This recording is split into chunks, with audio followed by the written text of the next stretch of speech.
All right, we are back with another amazing guest, Mr. Nick Luevano.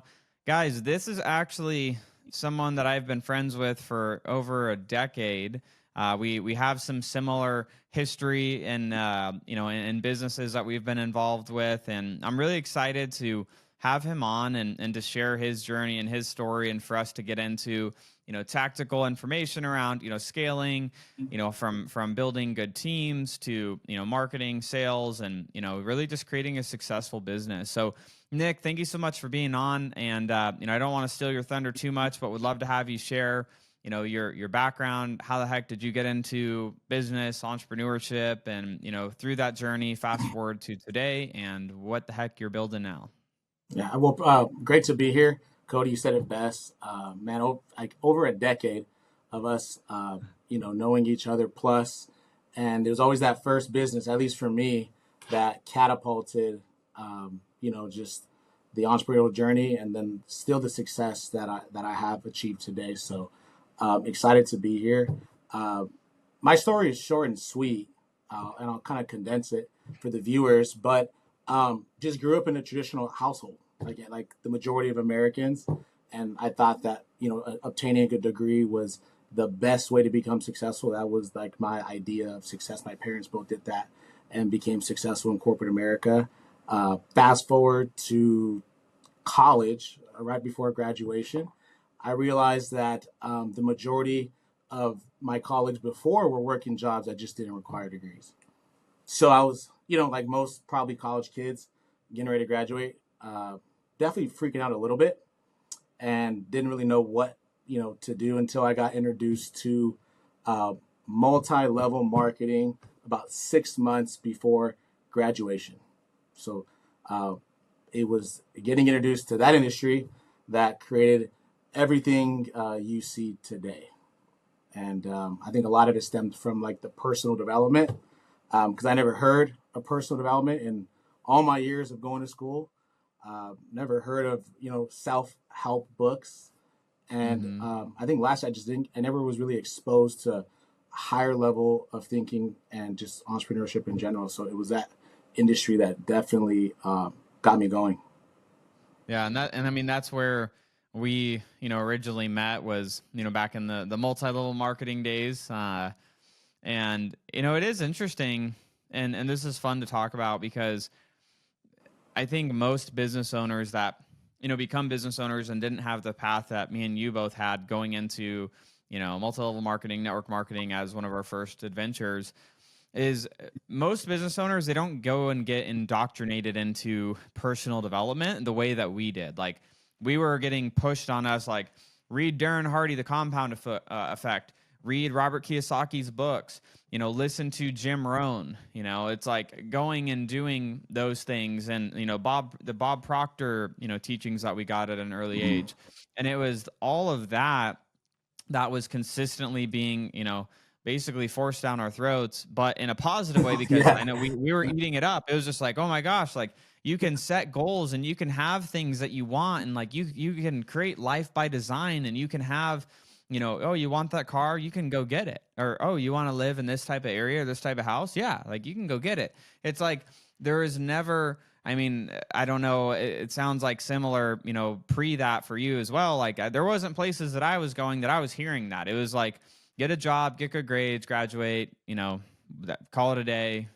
That's that you're gonna go work somewhere, right? Like, that's what it was, and there was not a this environment of, hey, dream big, anything is possible. And I think that really, I mean, for both of us, I think that was like foundational for everything else that we've went on and to do in our lives. So that was the start. And then, so what happened next after? Because we both obviously got out of network Yeah. marketing, Yeah. but then what was next? Um, I think that as I exited that industry, um, the key takeaways was the public speaking, right? Mm-hmm. That it like ignited the ability Mm-hmm. to like master communication belly to belly, right? We were selling products that, like, for the most part, belly to belly, face Yeah. to face, giving large presentations, and then also mastering, or attempting to master just sales in general, right? And I felt like I left that industry and I thought, pretty damn successful within that industry because it's a very challenging industry. I thought I left that industry and I had like this tool belt of skills. And so I was just looking for I don't want to call it a bigger and better vehicle, but I was looking for a different vehicle that would allow me a different result that can pour this like tool belt of skills, communication skills, sales skills, closing skills, building teams, skills, all these different skills that I acquired over, I think it was like a 4 or 5 year time frame in that industry. So I just saw a YouTube ad. I saw a YouTube ad in 2016, probably something like that. And it was promoting a free webinar. Come to this free webinar and you will see how you can earn money in real estate with no cash, no credit. And you can earn as little as, $5,000 all the way up to 150 grand on just one transaction. And you never physically purchase the property. And it was Josh Altman, $1 million listing, which I live in LA. So he's just like the guy around here, still is to this day. And he was teamed up with a guy that's local to Arizona, Cody. At that time, Cody Sperber, at that time, they were launching. They had probably got together to launch this like program. Clever investor. Yeah. So they were just like, there was ads. You fill out a form just like there are today, and you sign up for a free web class. And I attended this web class like it was just like this was what I was going to do. I just needed a little bit more information. Yeah. And during the web classes that they briefly touch upon the topic, but you can never dive super deep in 45 minutes of time. No. So but I saw the vision. I saw what was possible, and I said, "That's it, real estate, 1,000,000%. I'm gonna do it." This was 2016, end of 16, something like that. I love that. So coming up on 10 years here soon. In the game, 10 years in the game. We were talking prior to hopping on here, just about how time flies, and a decade in the real estate business. Fast forward, I really, really, I guess I don't want to say went all in because I was already all in, but over the years we just myself and my business partner at that time in 2017, we scaled our business and we made our first million probably within, I would want to say, close to a year, maybe a year and a half. We made $1 million in profit within that first year to a year and a half, and it was just literally off to the races after that. Yeah, so freaking cool. So fast. I was just like, whoa, boom, Yeah. So what's I want to follow up with a couple of questions there, but what's the business look like now today? And so, fast forward 2017 to 2025 now. No longer partners, so just full as far as the real estate business is concerned. And I have built a business because the vision changed from 2018 to 2025. In 2018, my vision was to just have this huge enterprise and to be at the office every single day. Now my business is somewhat of a hybrid model where I don't do much besides oversee the operation for the most part from home, built out a home office, or I do have an office in a physical location, which I'm probably at maybe once a week at the most. We have a team. Our team now consists of probably close to 25 to 30 team members, and the range, we have personnel ranges from every single department, from the marketing department, 4 different lead generation systems, going to closers, 6 full-time closers working 9 to 6, 9 to 7, 5, 6, 7 days a week. Those deals heading to 2 disposition managers selling, and then 2 transaction coordinators. And to make the whole thing kind of stick like glue, there's probably about 25 to 30 individuals that are part of my team. Awesome. Love that. Yeah. So I was just going to ask, so what did, I guess what kind of changed to then go to more of that, hybrid model for those that are listening that are like, I want to go, build a team where it's like we're in an office every day, and like that vision, like what was kind of the thing that changed for you there? Because I similarly, like I wanted the office, and like I before the episode I was mentioning, we leased out our office back in March of this year, and I'm just like, this is great. Like I'm not, I don't feel guilty not going anymore because now it's Mhm. just working at home. But what kind of changed for you there? Like, what was it like? Was it just some like, was it like personal life of like, man, like I just want to like change up lifestyle, or what happened there? I think it was just the vision. Yeah. When I first got going in business, right, we were given the book Traction, and we built our business off of that book at the beginning. But part of that was just clearly uh, creating a vision for the company, right? What does it look like? What are we doing day to day? Where are we physically located? And I think over the years, as I grew in business, as I became just a lot sharper, as I began to surround myself with like 7 and 8 figure entrepreneurs, even some 9 figure guys I got to be around. Um, I began to think differently, and the vision began to change. And I realized that I wanted to create a life to where if I didn't feel like working, or if I didn't feel like physically being at the office, or I didn't feel like physically being anywhere, I had the option to do that, and the business wouldn't change. Right. Yeah. So really creating and diving deep into like the systems, the processes, most importantly, the incredible salespeople that run the business. And so 1,000,000%, in the beginning, it was, I want this, I think it was like a 5,000 square foot office. We were paying like 15,000 a month in Beverly Hills, and a full staff of like 15 people that reported each and every single day. Um, and that was our vision, and that's what we accomplished. And we made millions of dollars. And somewhere along the line in 2021 ish, it changed to where I said I could make the same amount of income, if not more, with less overhead, less risk, less sales people, and I can do it from anywhere around the world. And Hmm.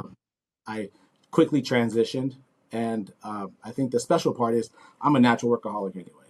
I really am.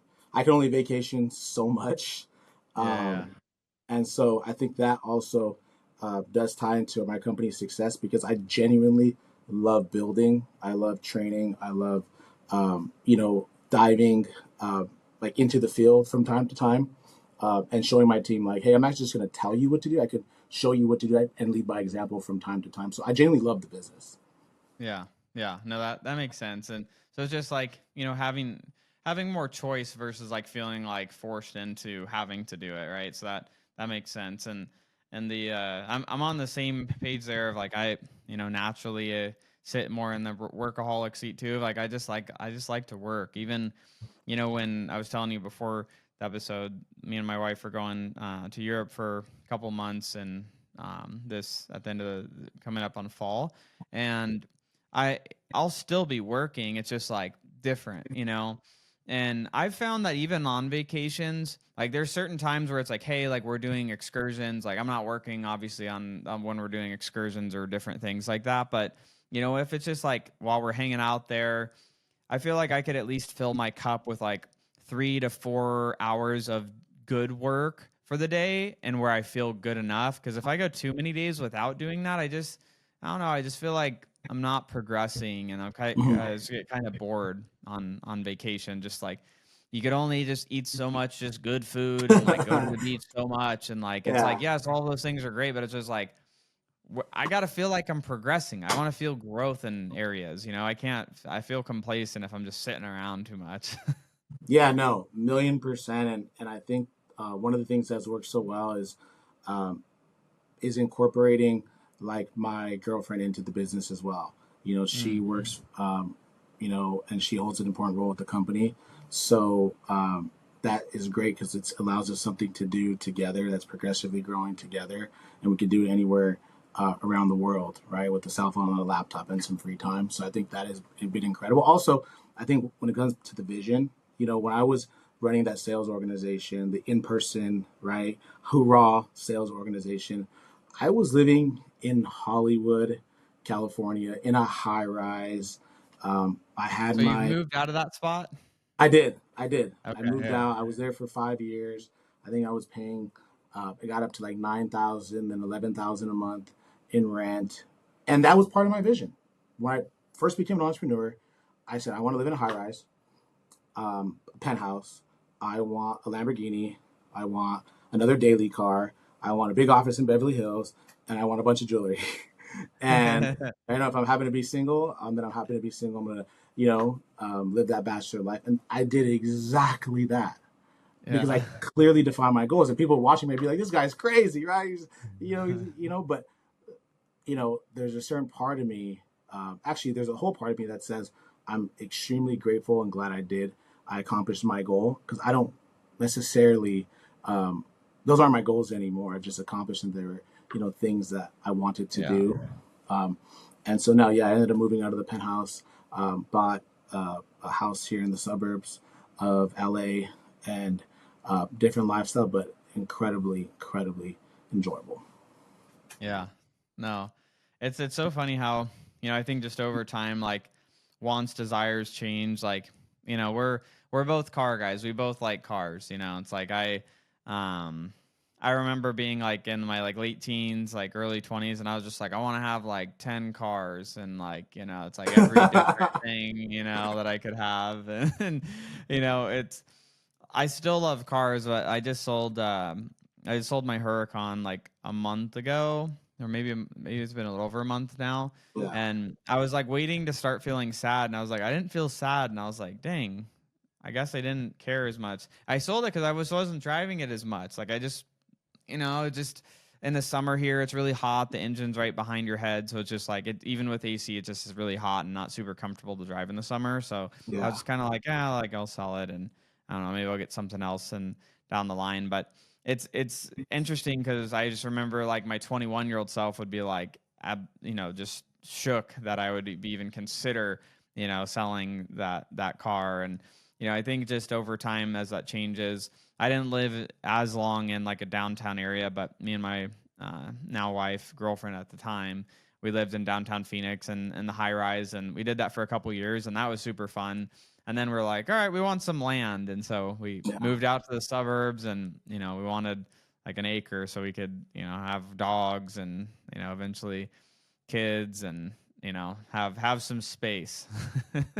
Yeah, no, and I think that like us as entrepreneurs, I think through this progression of time, people are like, okay, maybe going through something similar, maybe they're not there just yet, but I think one of the things that helped me progress was setting specific goals in business Hmm. and personal, and then once I accomplished those goals, I set a new goal right away, and I realized, what would happen from time to time early on was I would accomplish a goal and I didn't set a specific goal right away. So it was a gap of time. It was a gap of time that I was pretty much almost stagnant. Not that I was progressing or digressing, but I didn't set the goal right away. And I realized I'm like, what am I really wanting to achieve? And I had a mentor of mine who is a nine-figure entrepreneur who I was lucky enough to spend a lot of time with early on. And I'll never forget what he said to me because he was having a boy, baby boy. I was getting ready to be born, and he goes, "I said, hey, you're so successful, X, Y, and Z. What do you want for your firstborn?" He goes, "Nick, if my son can just learn how to set goals, specific goals, and achieve them, I will be the happiest father in the world." And it stuck with me, and I realized that a lot of people are just kind of um, somewhat stagnant. They're just kind of going through the motions because they haven't set specific goals and then reverse engineer them. And so all those things we're talking about, you having a Lamborghini, moving around, me moving around, it was just goals on a piece of paper at one point, Yeah, you know. And absolutely. You know, so I feel like that has really helped me to continue to progress, each and every single year. I mean, how do you recommend like people actually set their goals? Like how do people actually do that and not where they end up being like the freaking New Year's resolutions? I have process that I follow, but it just seems like a lot of people they don't, or they, they're like, oh, I mean, for me, I feel like I never actually really hit the goals I set for the most part in the timelines. It always like takes longer, and I'm always like over ambitious of like what I think can happen in that short period of time. But it's like it's always moving in that direction, closer and closer until they, eventually being hit. But what do you recommend to those that are listening that they don't? I mean, they've never really formally set goals. Like they're just like, yeah, we want to grow. Like we want to grow our business. It's like, okay, Um, I think I mean, I don't want to say overanalysis leads to paralysis, but don't overcomplicate the process. don't overcomplicate the process. I think that a lot of people may overcomplicate the process and then end up never even getting to like their actual specific goals. For me, I just took a look at where I was in life or business or personal or family or whatever, you know, whatever, kind of genre I was kind of wanting to set a goal, and I would sit down and figure out, okay, what's going to stretch me, but at the same time is pretty realistic. It's like in Yeah. business, if you're Yeah. It's like generating, a balance. like it's going to be difficult for you to be, hey, I want to get to $250,000 a month, but you haven't even really hit 75. You know what I mean? Yeah. Like consistently, Yeah. like it's going to be very difficult to be able to get there. So, like I recommend, right, taking a look at where you are and setting a goal that's going to stretch you, but is achievable. And also, once you set that specific goal, it's just simply reverse engineering. I mean, that at least that's what it is for me. Yeah. And then there's going to come a time and place where you got to take a risk. Yeah. Love I that. remember. I mean, simple, straightforward, understanding where you're at. You have to know, I always talk about that with our companies or the, clients. It's like the only way that you can get to where you want to go is knowing where you are first. And, that's having good data, like knowing the numbers, like knowing what's going on, what the reality is today. And then once you actually have the goal of where you want to go, then you could work on, like you said, reverse engineering. Well, what must be true for that to be able to be achieved? Like, what are the gaps right now that are causing it to not happen? And, then tracking and, trusting in the data. And we always say data over drama at our companies. Like the Yeah. little KPI tracker on the thing is like a little, it's for you to put in a number because there's no story to put in. It's just the data that we need to see, and the data will tell the story. Yeah, and So I think that helped me in the beginning, and I think as you grow, it could become a little bit more complex. Definitely, I feel like now, I've told my team, and I've had to remind myself, is if you do the same thing, you're going to get the same result. And a lot of times people take that as like, okay, well, I'm not successful, so I got to do something different. But a lot of times you could be very successful, but you're still going to get the same result, maybe income wise, maybe time freedom wise, maybe whatever that may be. So even if you're having success, I find myself having, I had an incredible month, you know, and I did the same thing and I had another incredible month, but it wasn't what I wanted to achieve numbers wise. And so that's when you have to take it. For me, I was like, okay, maybe I should consider hiring a coach that's specific to this particular area of business, or maybe I should consider attending this seminar. Maybe I should consider doing X, Y, and Z, because if I do the same thing, I'm going to get the same result. And sometimes that doing the same thing, getting the same result, you're still successful, but you're still going to get the same result, the same level of success, I feel. So yeah, sometimes it's a little bit more complex, I feel.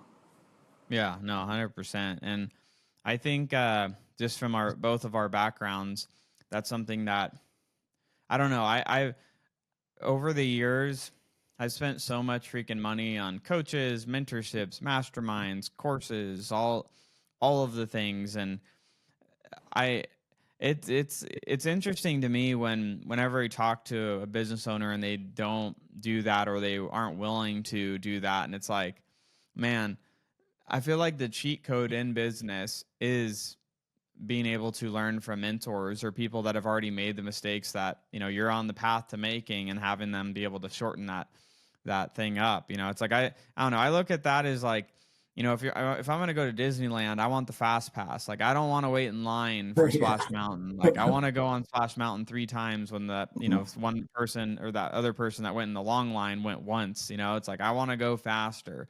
And I think that's what coaches or mentors, consultants, like however the capacity, whether it's free or paid, like as long as that person knows how to get you the result that you need in your business or your life, it's like, I don't know. I think people are out of their mind to not invest in themselves in that way. And I mean, for me, I think that the times that I've had the biggest growth is when I did make those investments into myself. And I tell everybody, I even preach online sometimes, like the best investment you can make is in yourself and your business, and so on and so forth. And I think that there's sometimes with the internet and sometimes with like the things we hear online, like people can be a little bit, I don't want to say cautious, but maybe afraid. And I feel like if you really dig deep down and ask the right questions, you're going to find the person who's knowledgeable, credible, been there, done that, and has the level of success that you want to achieve. And then just listen to what they tell you to say. I mean, listen to what they tell you to do. Do exactly what they tell you to do until you find out like they're full of crap or they're like, damn, this is it.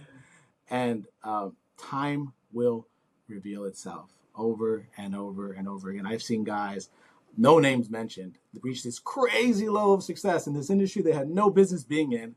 And I had a red flag, and I was like, I don't know.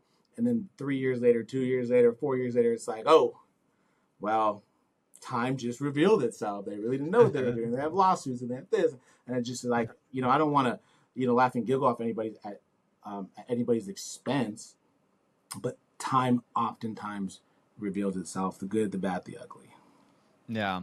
I feel like that's kind of the sad part about like the social media space is a lot of the best people out there that can help people, they don't have the big influencer brands. It's like a lot of the influencer brands, I won't say anything obviously, but it's like a lot of them, it's like it's a lot more hype than there is like tactical stuff behind it, and it's like, then it's the guys, like I have a buddy, his name's Brandon, he's out in Pennsylvania, and he has a roofing, siding, and windows company that will do 50 million this year, and he has like 400 followers on his Instagram, and like just guy, it's just like but it's like he knows exactly what he's doing and can help a lot of people, but it's like that, I don't know, it's like that's the unfortunate thing sometimes, is like the people that have the information don't have that megaphone that actually gets out to people,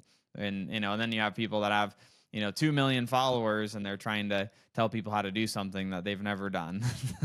Yeah, no, that's just, yeah. I mean, I've seen that happen multiple times. Just buddies in close circles that, and what it is that sometimes they just don't have the desire to like disclose as much, you know, and so it is one of those like challenges. But I really believe that if you are seeking a mentor or a coach, like you have the right to ask for some type of credentials, ask for some type of Yeah. just, I don't want to say receipts, but something of that nature, because I've had plenty of clients, high level guys that come into my consulting company, and they're like, "Yo, we want to scale to like 1 million, or we want to scale to like 2 million, and we want to scale to 3 million." And I say, "Hey, look, I know where you are because I was once where you are, and I've been there, I've done that. I can show you how to get there, and what to do, and what not to do." But if someone came in and said, "Hey, Nick, I want to scale to $40 billion," I'm just going to be honest and say I'm not your best candidate because I haven't scaled a company yet to $40 million, type of Hmm. situation. But and so I really believe that if you ask the right questions, it's almost black and white on picking and choosing who can help get you to where you want to be. Yeah. 100%. But And that you is will the see goal. that. 40 million is the Yeah. goal over the next 20 couple of million's the goal? years. No, 40. That will 40. 40. that's like I'd say probably the 3 year goal, something like that. That's So, awesome. but I'm not yet. I'm not afraid to admit that. But for me, I always keep my head on a swivel. I'm just like continuing to just think bigger. Surrounding Yeah. myself with just like higher caliber individuals that have achieved that, and I think that worked even early on when we talk about like the MLM days or the early real estate days, because I saw these individuals achieve success, and I said, "Wow, they're living proof. I can shake their hand. I see them move and shake and groove and speak and this." And I'm like if they did it, it's possible. So if you're watching, Yeah. it's possible. Absolutely. I love that. So, speaking of it's possible, how the heck is it possible that people go from six figures to seven figures plus, right? Like, what do you think is the number one thing that allows companies to get to that first million a year? Because it's only what nine. It's like 3 or 4% of companies in the U.S. actually get to $1 million or more in revenue. So what do you think it is that could help people that are listening get there faster? Um, I think there's two things. The one is I think it's the most obvious, but I got to share this one first. It's just believing you could actually do it, like Mm, genuinely believing you can actually do it, because the mind is so damn powerful.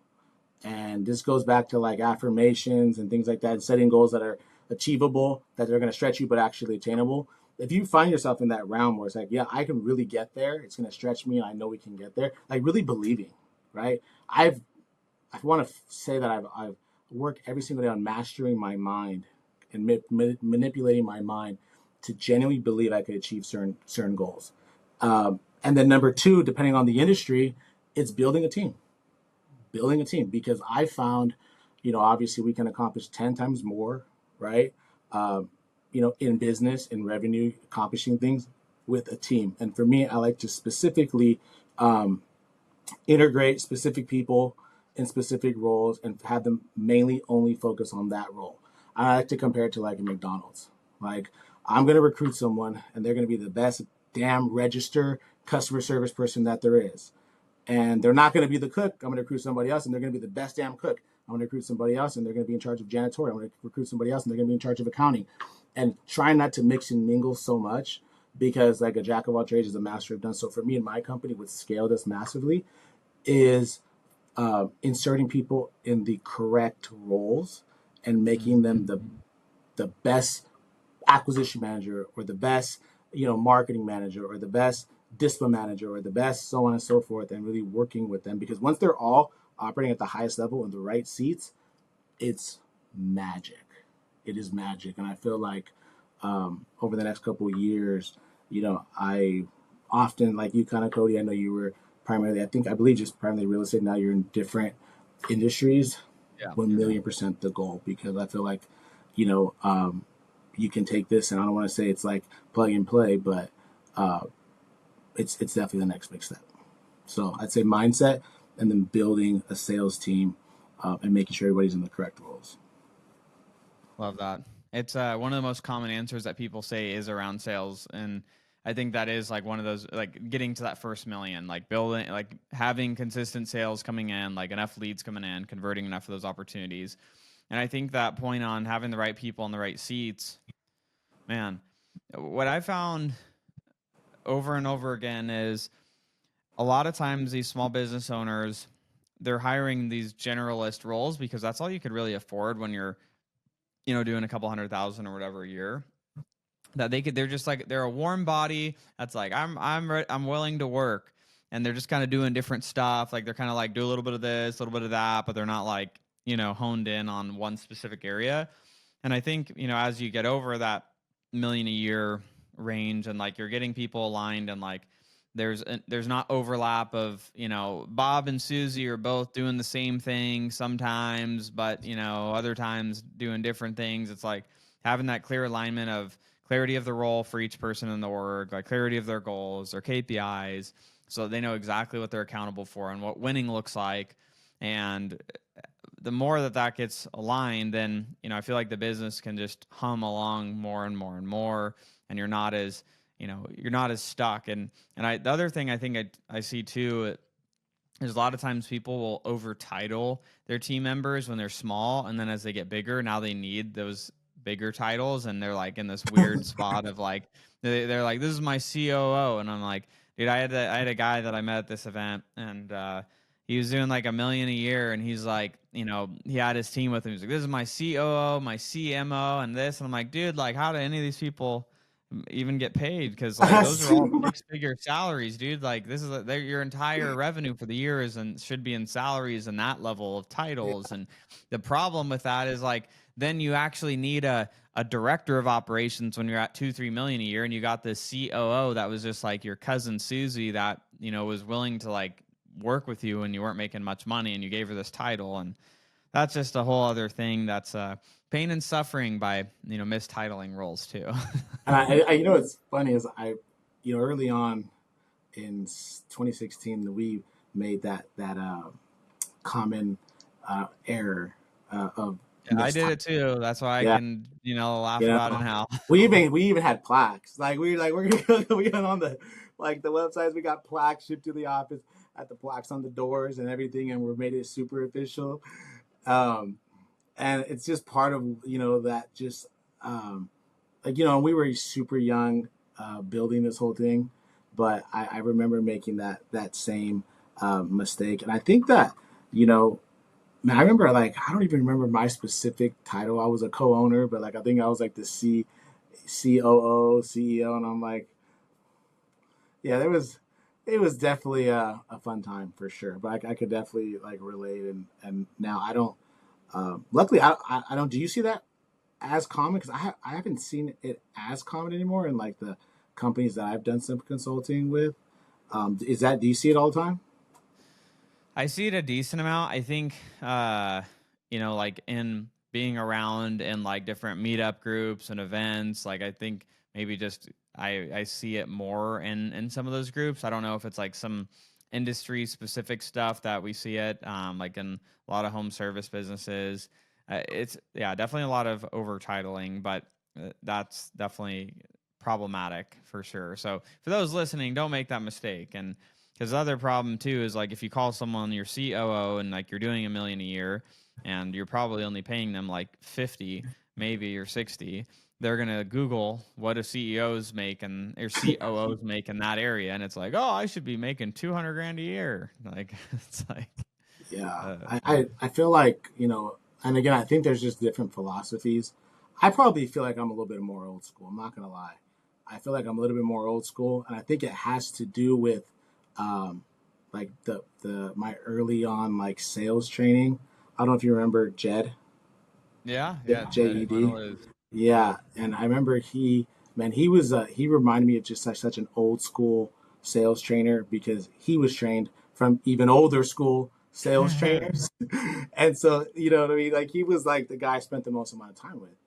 And I remember certain like, you know, we would have these late night like trainings, like, you know, 1, 2, 3 in the morning trainings, like the Super Saturday trainings, you know, like just all these different exercises and books and audio tapes from like the early 90s and things of that nature and just like the philosophies. So I do feel like I adapted those. So I am a little bit more old school, and I think it's just kind of like you have to pick and choose. Everyone has a different style.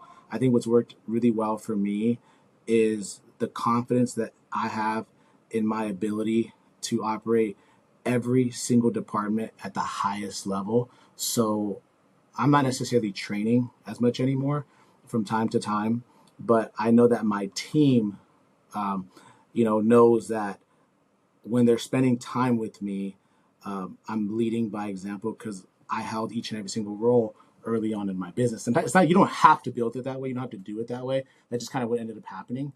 Mm-hmm. And so I love the fact that I can, you know, lead by example when we're doing these trainings Yeah. because it's like that old school kind of philosophy. Let me show you better than just tell you. And I feel like my Yeah. team, we do have that culture, that family like culture, and they know like Nick, uh, you know, he's gonna show us. He's gonna grab the phone or move this or shake that and problem solve this. And I feel like that has created an incredible chemistry within our organization. I'm old Yeah. school, you know what I mean? I'll get in your face Yeah. still. I don't care. Yeah. What do you? Yeah. Old school as hell. I'm old school. I love it. I mean, it's also like, it's like the showing them versus just telling them, how to do something, right? And I think you build that respect. It's like, leaders pull versus push. It's like you're showing. It's like this is where we're going. Like let me show you. Versus just telling them what to do. So definitely love that. So as we're coming up towards the end here, something I'm curious for you, Nick, like for now where your business is at today, what would you go back, like let's just say for the real estate, business, like if you could go back to yourself when you were first starting your real estate company and to help you get to where you are faster now, what would be the advice that you would have given yourself? Um, Two things. Number one is I would have. It took me a while to dream. Uh, I wish I would have dreamed a little bit bigger early on.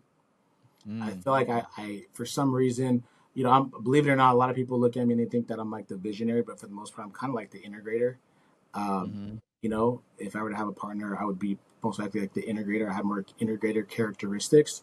Yeah. Um, and so I think that that kind of limited me a tiny bit because I was always thinking like, especially in the beginning of the business. Like, oh, we got to make sure that we have, we got to have, excess, credit, excess cash. We got to make sure we pay. We got to make sure that we're profitable. We got to make sure that rent. We got to make sure. I'm just like going on, and it's an incredible trait to have.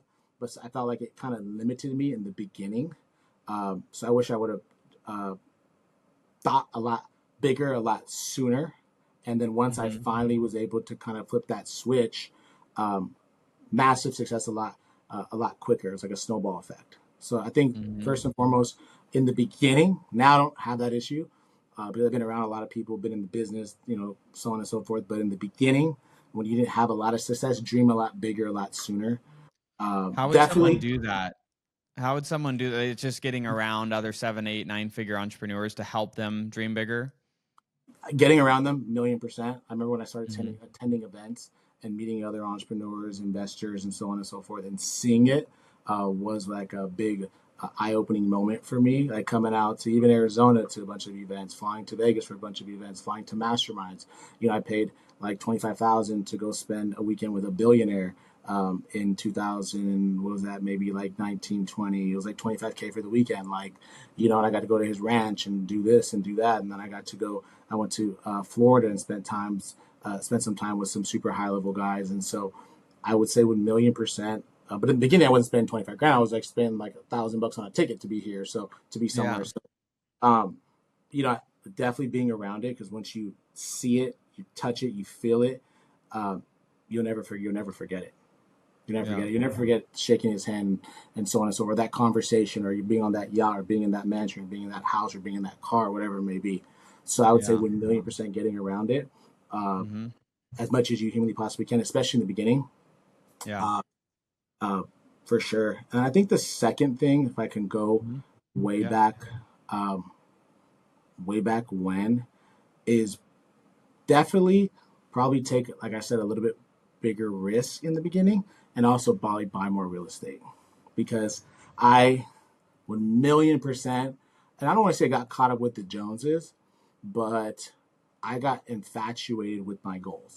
And that's the way I share this with people, with anybody. I say I got super infatuated and obsessed with my goals, right? My goal was to buy this watch and that chain and that car. Well, you add all that up, it's probably about $500,000 worth of stuff, right? Yeah. Right. I tell people, like, maybe I shouldn't have bought $250,000 worth of, you know, jewelry, a watch and a couple Yeah. chains. Like, it probably wasn't, you know, um, but I just tell people I got really infatuated with my goals, and those were the things that I wanted to achieve.